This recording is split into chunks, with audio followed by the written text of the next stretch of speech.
अस्सलाम वालेकुम। आज शाम क्रिकेट में आप सब लोगों को खुश आमदीद। आज पीएसएल की ग्रुप स्टेज का आखिरी मैच खेला जाएगा जो कि मुल्तान सुल्तान और कोटा ग्लैडिएटर्स के दरमियान खेला जाएगा।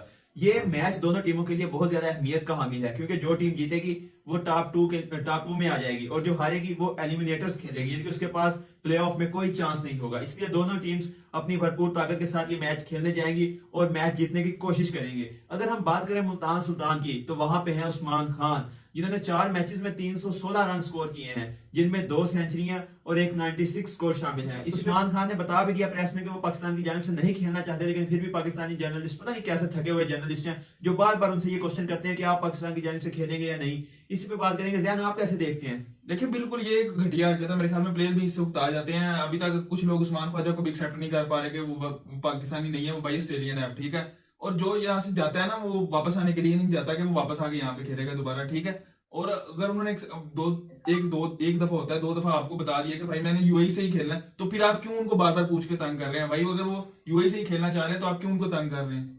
और एक और बात कि उन्होंने 4 मैचेस में 316 रन स्कोर किए हैं। उनका स्ट्राइक रेट जो है वो 184 पॉइंट समथिंग है, इनके 185 के राउंड अबाउट है। रिजवान से बहुत ही बेहतर स्ट्राइक रेट, रिजवान से स्कोर भी ज्यादा है। रिजवान ने 9 मैचेस खेले हैं जबकि इन्होंने सिर्फ 4 मैचेस खेले हैं। तो अली हमजा, आप कैसे देखते हैं, क्योंकि आप स्ट्राइक रेट पे बहुत ज्यादा बात करते हैं?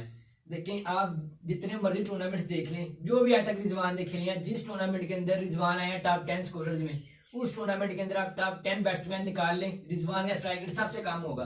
बेशक ये नंबर 1 आ जाए स्कोर के अंदर, लेकिन इसका स्ट्राइक रेट जो टॉप 10 के बैट्समैन होंगे इसका सबसे कम होता है। बीपीएल डोमेस्टिक क्रिकेट में ऐसे होता है। तो रिजवान का जो स्ट्राइक रेट है वो शुरू से इसका मसला आ रहा है, लेकिन पाकिस्तान क्रिकेट में बाद हमने एडजस्ट किया हुआ था। एक वक्त था जब हमारी मजबूरी थी इसे खिलाना, लेकिन उसके बाद हमने अभी तक हारिस के होते, साइमन यूब के होते, हम इससे जबरदस्ती टीम एडजस्ट करने की कोशिश कर रहे हैं।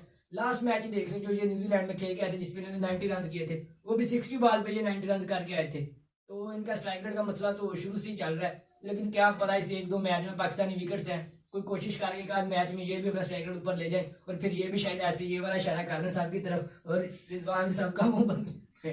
देखें अली हमजा, जो भी बात है, लेकिन ये बात तो सच है, मगर बात है रसवाई की। मैं और जैन इस बात पे मुत्फिक हैं कि रिजवान को अब टीम छोड़ देनी चाहिए। उनकी टीम में जगह ही नहीं बनती पाकिस्तानी क्रिकेट। देखिए ये उन्होंने खुद तो नहीं छोड़नी। मेरे ख्याल में ये अब सिलेक्शन होती है, या भाई आप उनको कहेंगे भाई ऐसी क्रिकेट दिखाओ कि जिससे आप वर्ल्ड कप ये में कहने लगा था कि छोड़ने से बेहतर है कि उनको एक मतलब कह दिया जाए, एक वार्निंग दी जाए कि भाई आप ऐसी क्रिकेट खेलें जिसकी वजह से आपकी सिलेक्शन हो सके। आपसे अच्छे साइम अयूब और हारिस खेल रहे हैं। ठीक है, हारिस ने बेशक परफॉर्मेंस नहीं दी अभी रिसेंट टाइम में, लेकिन अगर उनकी इंटरनेशनल की परफॉर्मेंस देखें वो बहुत थोड़ा खेले हैं, मतलब अच्छे स्ट्राइक रेट से खेले हैं। ठीक है, खान अभी रहता है, हसीबुल्लाह खान तो यही बात है। अगर साइम अयूब को हम उनकी बैटिंग देख ली, उनको तो अब मेरे ख्याल में बाहर किया ही नहीं जा सकता जो उन्होंने बॉलिंग के साथ परफॉर्मेंस दे दी है। एक spin option, proper spin option दे रहे हैं। तो मेरे ख्याल में अब मेरे ख्याल में तो ओपनिंग पेयर बनना ही बाबर आजम और साइम और रिजवान तक कन्वे कर देना चाहिए कि भाई कोई ऐसी क्रिकेट दिखाओ कि आपको वर्ल्ड कप में सिलेक्शन हो। नहीं तो मेरे ख्याल में ये जगह तो फिलहाल तो नहीं नजर आ रही। देखें, कल हफीज भी ये पोस्ट मैच में बात कर रहे थे कि रिजवान जो है ये पावर प्ले के बाद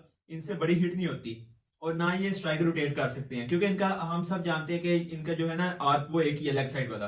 तो ये उसके अलावा खेल नहीं सकते। हर टीम इन्हें ऑफ साइड पर आके बाज देती है और एक्सपोज कर देती है। तो वो कहा साहब कैसे सोचते हैं, जैसे साउथ की ने इस दफा इंप्रूव किया है, साउथ भी इनके टॉप ऑर्डर के, रिजवान भी टॉप ऑर्डर के, आपको सिलेक्ट करना पड़े तो आप किसे करेंगे, साउथ या रिजवान? मेरे ख्याल में तो कोई भी नहीं इन दोनों में से इस वर्ल्ड कप में। साउथ बेहतर है, वो नेक्स्ट इंशाल्लाह इंप्रूव करेंगे तो लाजमी आना चाहिए उन्हें भी टीम में, लेकिन फिलहाल मेरे ख्याल में शायद दोनों की जगह नहीं मेरे ख्याल में बनती, क्योंकि साइम अयूब और बाबर आजम ओपनर है। इसके बाद ओपनर से नीचे दोनों की जगह नहीं बन सकती, ना रिजवान की ना साउथ की।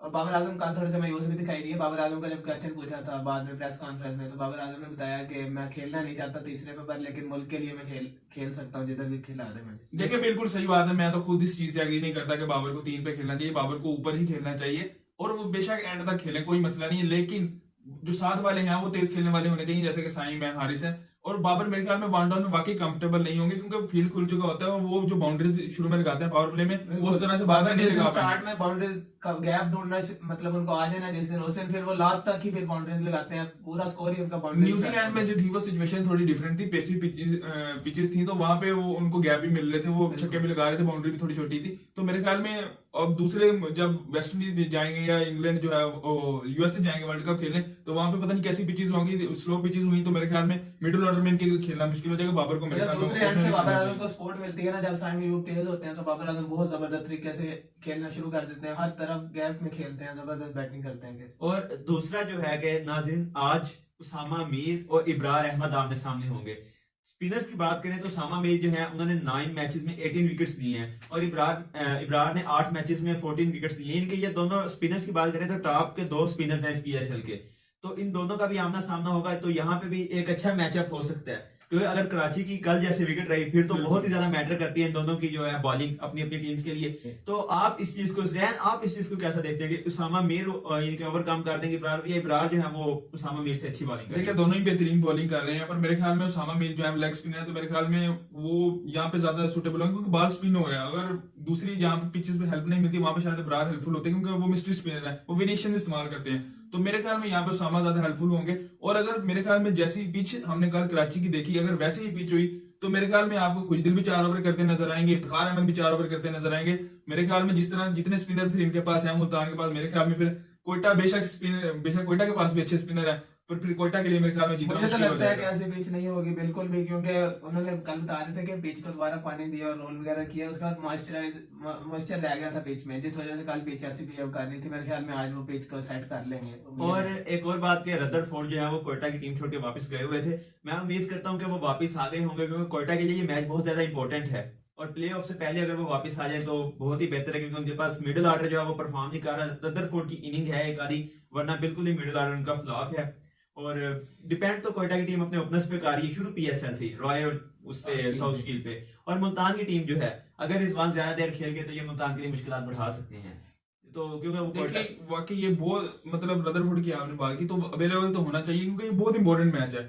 ये मतलब जितना इंपॉर्टेंट अगला मैच है इस इतना इंपॉर्टेंट ये मैच है कि अगर आप ये जीतते हैं तो आपके पास चांस होगा, बिल्कुल खुल के खेल सकेंगे, बिल्कुल। प्रेशर नहीं होगा उसमें। और अगर आप ये मैच हारते हैं तो मेरे ख्याल में फिर आप बहुत प्रेशर के साथ खेलेंगे क्योंकि फिर आपको सारे तीनों मैचेस जीतने पड़ेंगे अगर आप टाइटल जीतना चाहते हैं। तो ये बड़ा इंपॉर्टेंट मैच है। जिस तरह कल पेशावर जल्मी ने आपको प्रेशर साफ नजर आ रहा था कि ये कितना इंपॉर्टेंट पॉइंट्स है और जल्मी एंड तक लड़ रही थी, मतलब वो नजर आता उनके फेसेस से नजर आ रहा था कि भाई वो यहाँ पे लड़ने आए हैं और कितनी इंपॉर्टेंस है उस पॉइंट की। और मेरे ख्याल में आज का मैच भी इतने थ्रिलर्स हुए हैं हमने देखे हैं कराची में, और मेरे ख्याल में आज भी इसी तरह का हमें थ्रिलर देखने को मिलेगा जिस तरह की दोनों बिल्कुल लास्ट बॉल थ्रिलर्स देखने को मिले। हमारा स्क्रिप्ट राइटर इस दफा IPL से अच्छी स्क्रिप्टिंग कर रहा है। तो नाज़रीन कमेंट्स में मैं लाजमी बताइएगा कि आप किस टीम को जीतता हुआ देखना चाहते हैं, कोयटा या मुल्तान, क्योंकि हम तो चाहते हैं कि कोयटा जीते, कि वो जो है वो टॉप 2 में जाए, मुल्तान ने जो अपना कब्जा जमाया हुआ था वो खत्म हो। तो प्रेडिक्शन दे लेते हैं। वकास भाई आप किस टीम की तरफ है आज? मुझे तो मुल्तान सुल्तान फॉर्म में लग रही है और उनका कॉम्बिनेशन वेल बैलेंस लग रहा है, तो मेरे ख्याल में मुल्तान सुल्तान। देखिए मुझे भी यही लग रहा है कि जो है वो स्पिनर्स इनके पास वो बहुत ज्यादा है, ज्यादा है, मतलब है तो दोनों के ही अच्छे। तो मेरे ख्याल में जब स्पिन विकेट होगी तो इफ्तिखार भी हिलने नहीं देंगे, इसी तरह। तो मेरे ख्याल में मुल्तान सुल्तान ही आज जीतेगा। मेरा खुद मुल्तान सुल्तान के साथ है। देखिए मैं और मेरा जो स्कूल ऑफ थॉट जो हमारे इनके अहबाब में है मेरे, वो तो सारे कोयटा की तरफ हैं, क्योंकि हम चाहते हैं कि मुल्तान का कब्जा ऊपर से खत्म हो। जिस तरह के लास्ट वो PSL के फाइनल खेल लिए तो इस दफा भी वो इनके वैसे ही नजर आ रहे हैं। लेकिन चले वो तो अब वक्त ही बताएगा। आप हमें कमेंट्स में लाजमी बताएं कि आप किस टीम को सपोर्ट कर रहे हैं, और इसके साथ अपना ढेरों ख्याल रखिए। अल्लाह हाफिज।